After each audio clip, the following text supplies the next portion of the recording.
Hi, Mitchell Levy, global credibility expert, and I am so loving this series called Leaders Living Their Values, where you get to talk to super cool humans and who they are and how they show up in the world. And Ridgely is no exception. Ridgely Goldsborough, thanks so much for joining me. Thank you very much, Mitchell. It is a pleasure. Love that hat, by the way. Loving that hat for sure. Thank you. I appreciate that. It's so funny on YouTube on the Credibility Nation channel. I just did a 8-minute segment on why I wear the fedora. It's a fun because everyone always asks that question. Why do you wear one all the time? So I love to start off with a kind of open-ended softball question. And so, Ridgely, hi, who are you? So, Mitchell, I am a psychologically unemployable serial entrepreneur who actually really cares about all that stuff. And what that means is I've started 45 companies, 2 or 3 of them successful, 4 or 5 of them moderately successful, and every other one of them highly educational. That means they failed.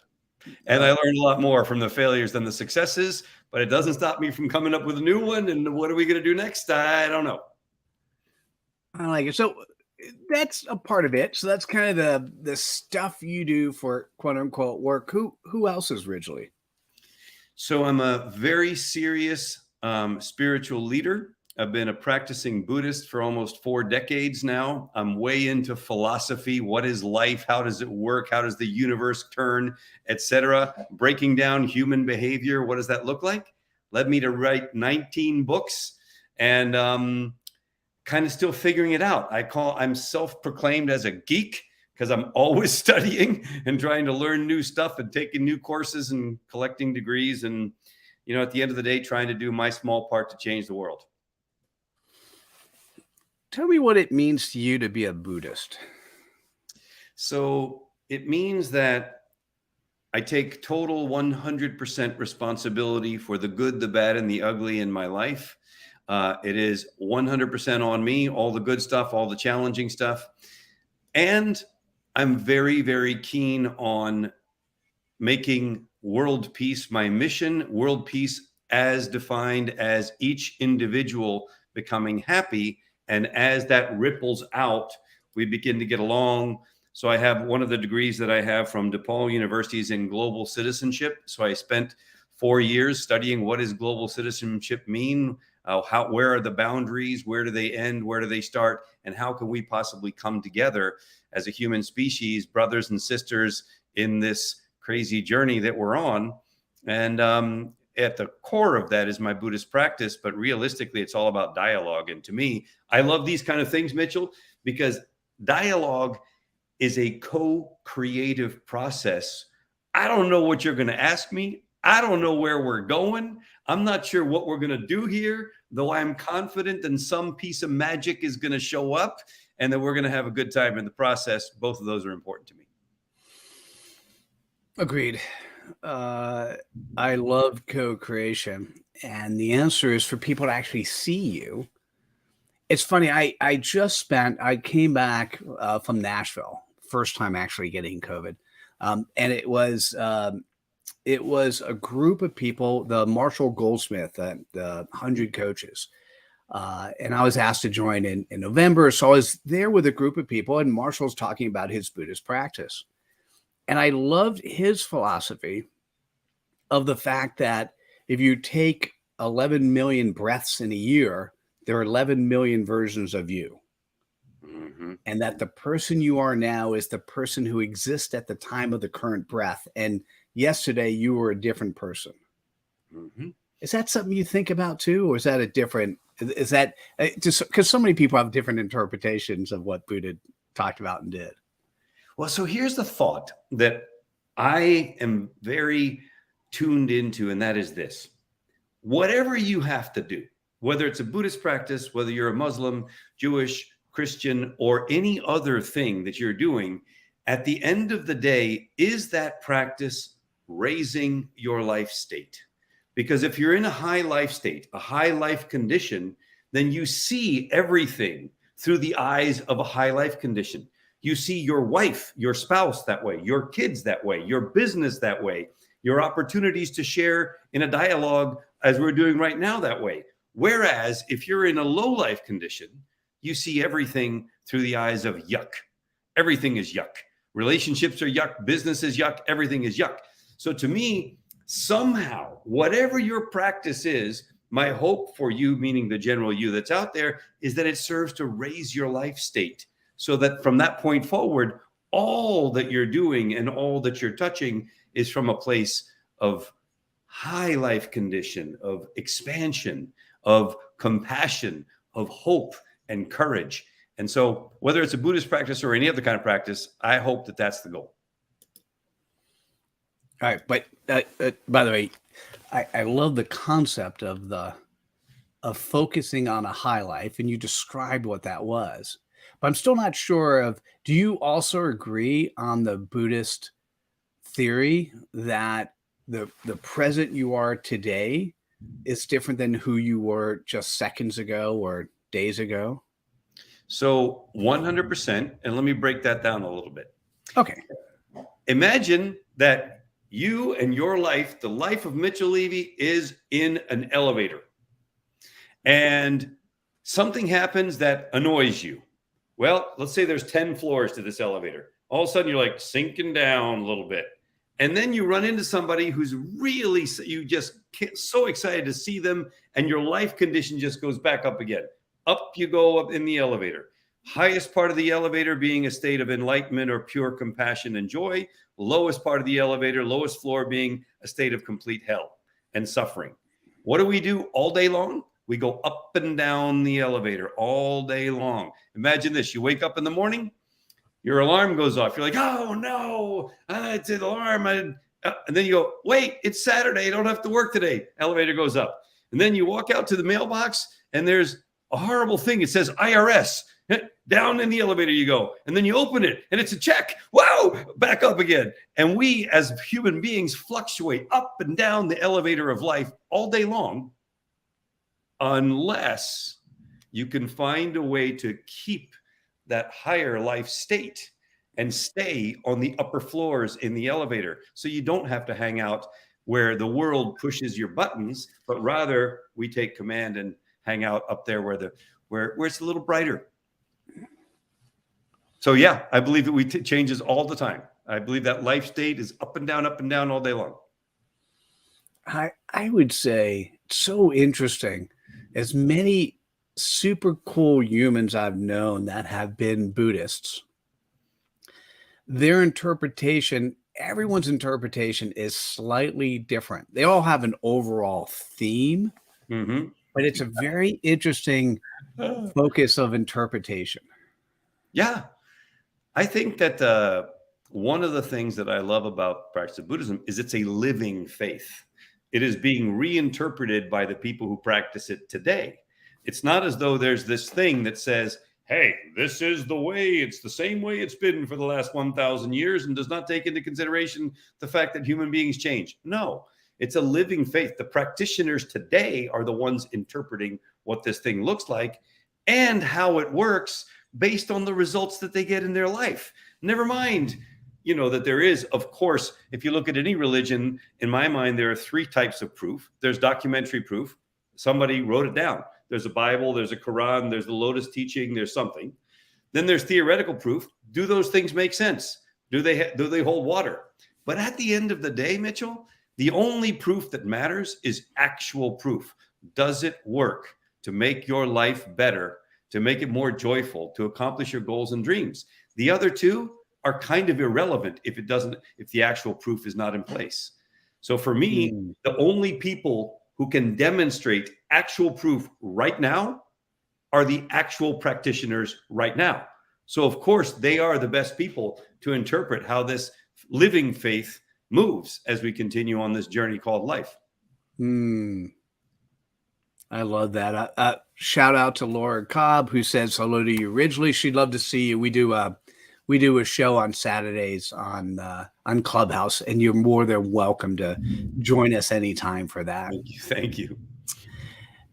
That's interesting. So given this interpretation you have of trying your best through this Buddhist, by the way, I love the concept of living practitioners, through this Buddhist concept of living practitioners, given the companies you started, things you've done, what would you consider your top 3 values? By the way, I don't know if I can answer that question myself. I don't know why I came up with that question. It just, So I think one of them, and one that contributes immensely to joy or lack thereof, is authenticity. Can you be authentic? Can you be genuine? Can you be you? Can you be comfortable in being you? And can you share you with the world so that the rest of the world gets to know the authentic you? So authenticity to me is just huge. I think a second one that is very dear to most Buddhists is compassion. Where's your compassion? Compasión, passion, compassion. I like the two together. And understanding that we're all different. And in compassion is encompassed a whole lot of things, man. How can you relate? How can you be empathetic? How can you put yourself in someone else's shoes? How can you try to experience what they've gone through so that there's a closer bond when you're talking to people? I really like compassion a lot. Authenticity and compassion are kind of two that would be way up there for me. And, within authenticity, there's truth and integrity, and all those things kind of fall in that line. And the compassion thing, it's more about the relating, if you will, that connectivity. And I don't want to sound like it's overused, but I'm a guy who says, I love you to every one of my family members before we get off the phone, before I walk out the door, before we do anything. I write notes to my wife when I go traveling that always have that word in there. So I'd have to throw love up there pretty high on the list as well. That's awesome. Thank you. I like yours. Thank you. I don't know why I asked that question, but I'm really glad I did. So, okay. Authenticity, compassion, and love. Those are really cool values. Thank you. How do you apply them? By the way, clearly writing love notes to your wife, I can't believe I don't do that. I done happily married 33 years, and I need to write some love notes. So thank you. My takeaway from today. Appreciate that. But I'm on album 4 of what I call the most important work I'll ever do, which are the love notes that I've been writing to my wife ever since we got married, every time I go anywhere. And she has been accumulating them inside these albums for the whole time. I'm on number 4, but I will tell you what else I did. On our 10th wedding anniversary, I got together with our daughters. We collected all the pictures, all the graduation things, everything that had ever been important, etc. And I put together a coffee table, full-blown, hardbound book of the first 10 years of our marriage. And while I did give her a diamond ring with 10 diamonds, this was way more significant. So cool. Well, what's interesting here, if I'm thinking about this, it's you're physically deploying your values in your day-to-day living. You know, and that to me is leaders living their values, is living your values on all aspects of your life.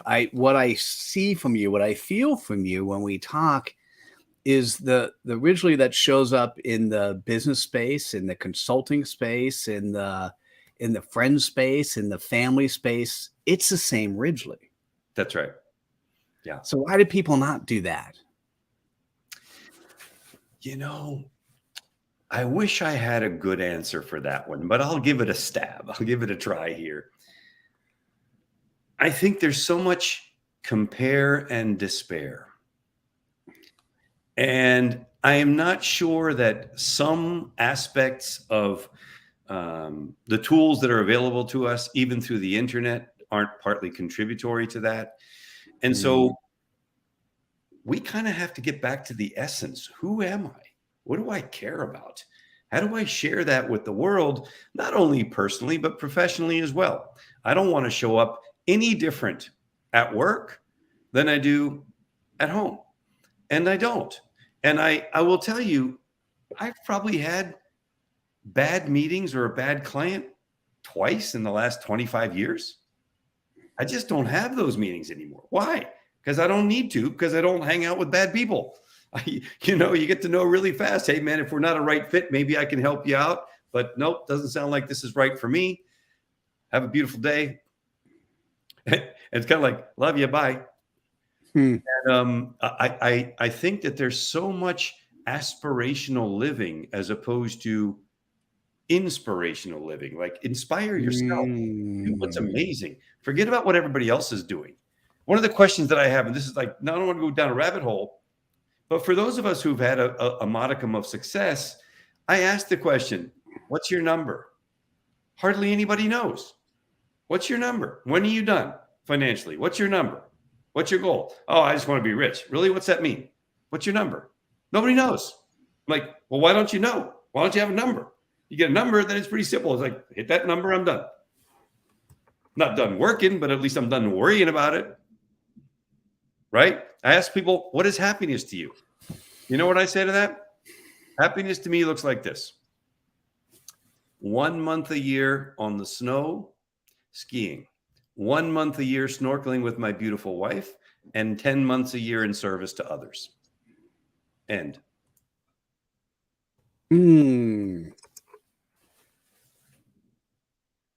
Say that again. That was really beautiful.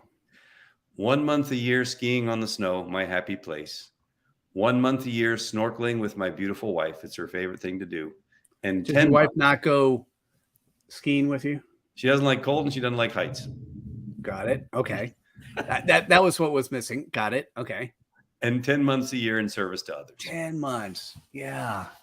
Oh, that's so cool.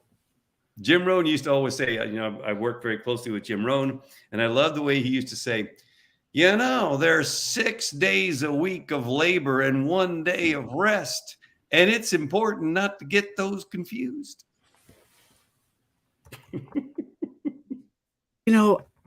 I would say, given that statement, by the way, very, very cool statement, that just like just like authenticity, you threw in truth, trust, you threw in integrity. I would say under compassion, it either is compassion or it's servant leadership. Mm-hmm. Mm-hmm. Right? Because that's how you live. One of those values for you is servant leadership. How can you be of service to yourself, to your significant, to your SO, and to the world? Yeah, and to my. And you've demonstrated how to do that. And by the way, so your number, by the way, is 1110. 1110. Okay. Right? Because you don't have a number. Right? You're asking a question. By the way, your question in terms of what's your number is a trick question. And the reason I say it's a trick question is if somebody actually has a number, there is no number that if you love what you do, you're going to do what you love for the rest of your life. And so you love what you do. So your number really is 1110. A month for me, a month for my wife, 10 months for everyone else. Yeah, that's for sure. I do think that there are a lot of people who are very unclear in their goals, Mitchell. And I think that having the ability to get some level of clarity around what are you trying to accomplish? People say to me, what is the best book you've written? I say, well, hopefully the next one. What's the best speech you've ever given? Hopefully the next one. What is your life's work?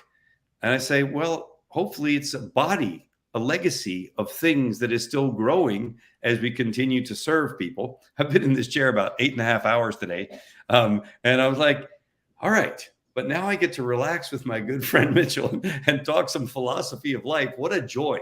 And I felt myself filling with like, wow, it's been a long day and it's thundering outside like crazy. And yet this is just a moment of co-creative brilliance that I'm loving. Mm, How wonderful. yeah. Oh, it is very cool. And by the way, your answers to the questions are Buddhist style responses by definition. I wonder Just why. to say, just thought I'd point this out because leaders who live their values, your values don't change based on the audience you're interacting with. And there's nothing like waking up in the morning and doing what you love. Mhm. And by that doesn't mean you can't change what you love. It doesn't mean you can't change what you do, right? It's just simply you've got this ultimate desire to serve others. Yeah. Kind of you. Yeah, I And like that. I feel that there's immense joy in that. And if we don't do that, here's what happens to most people. They come from a very small place and then they expand to a certain time and then they begin to contract back into that same place where they came from, the cycle of life. Or you could do Mm. this. I came out very small, I grew and just kept growing. Now, in my mind, you just can't do that unless you begin to care about other people besides yourself.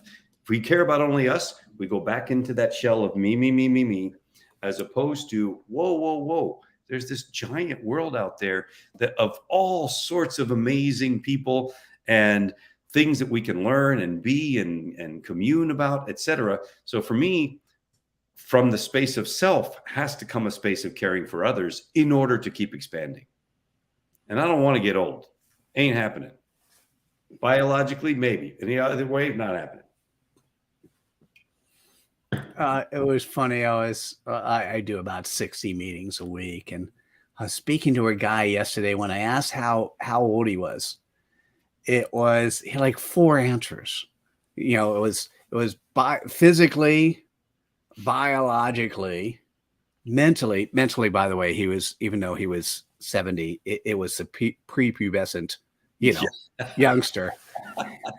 And I was like, oh, and then spiritually, right? And spiritually was ancient, right? So it just was such a fascinating Love that. response to a question. And so yeah, it's very interesting about getting old. I want to go back to something you said that really blew me away in a positive way. And this was when I asked the question, how come other people aren't doing this? And you said something that I don't think I've heard before. Not that it doesn't exist, but so many people are aspirationally versus inspirationally living. Mhm. How do we, first of all, let's talk about you. How do you inspirationally live? What does that mean to you?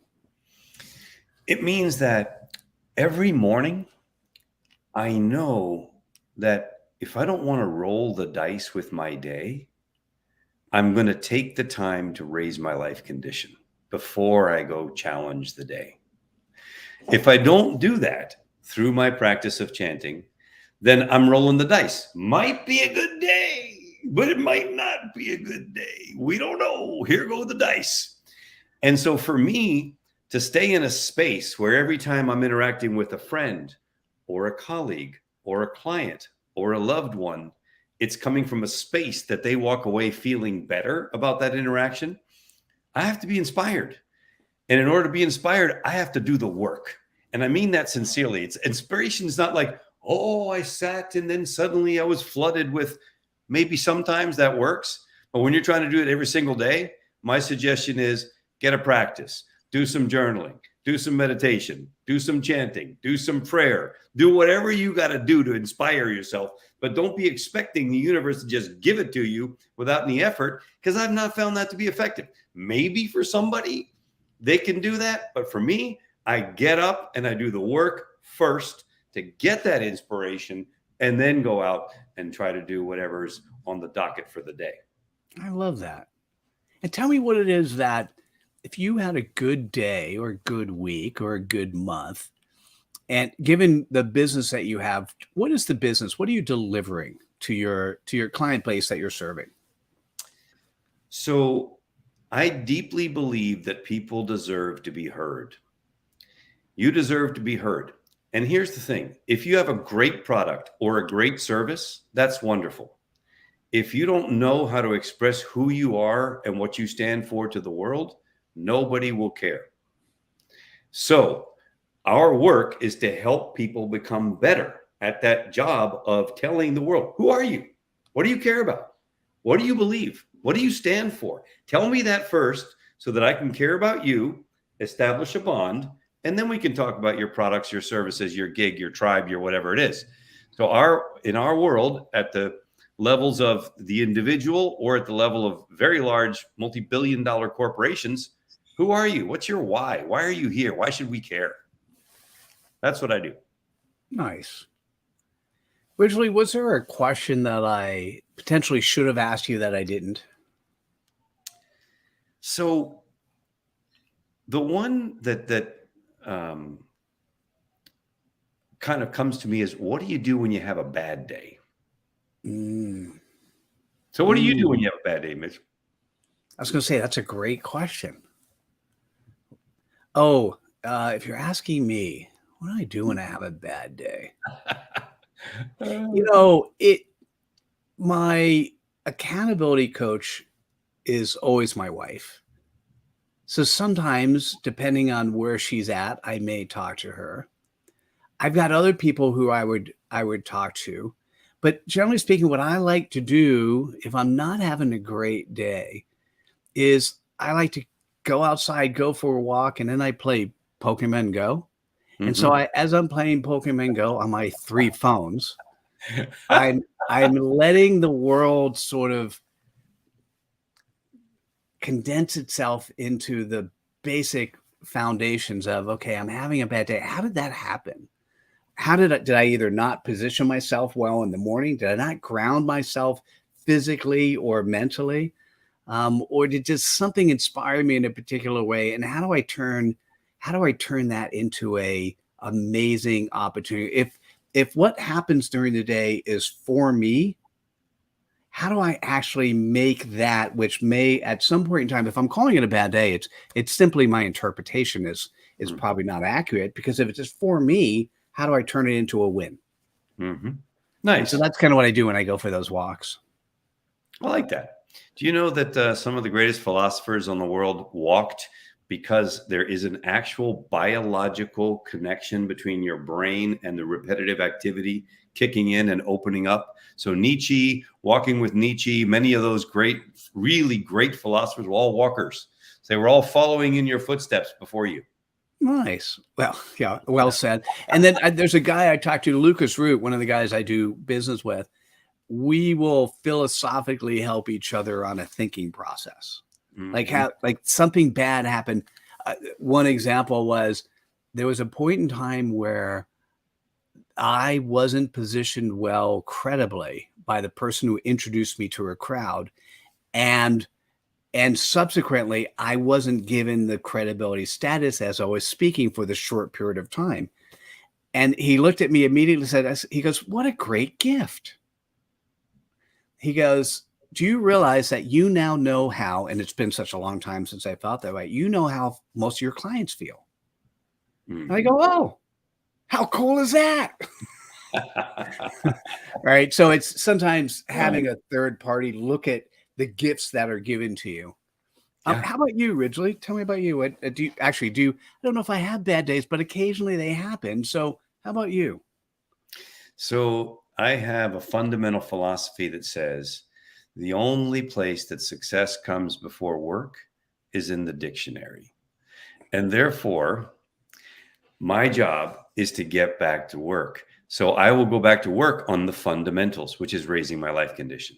So whenever things are tough and challenging, you have this thing breaks down, whatever technology happens over here, somebody's having it, whatever it is. If I find that I need help, I go back to the fundamentals, go back and do the work to raise my life condition again and start over.